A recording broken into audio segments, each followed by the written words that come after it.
నమస్తే, welcome to ఉదయం news.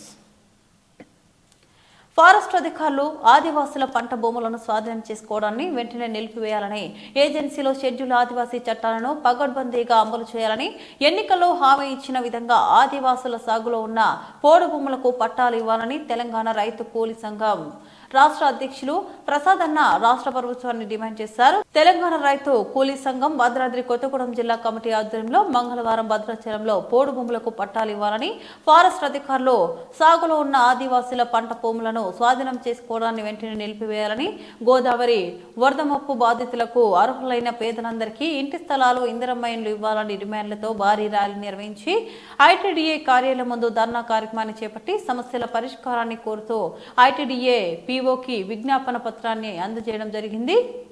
స్పందించిన పీఓ కొత్తగా కోడును నరికినవి కాకుండా పాత భూములను సర్వే చేసి పట్టాలిస్తామని, అప్పటి వరకు ఫారెస్ట్ అధికారులు పోడు భూముల్లోకి రాకుండా చర్యలు చేపడతామని హామీ ఇచ్చారు.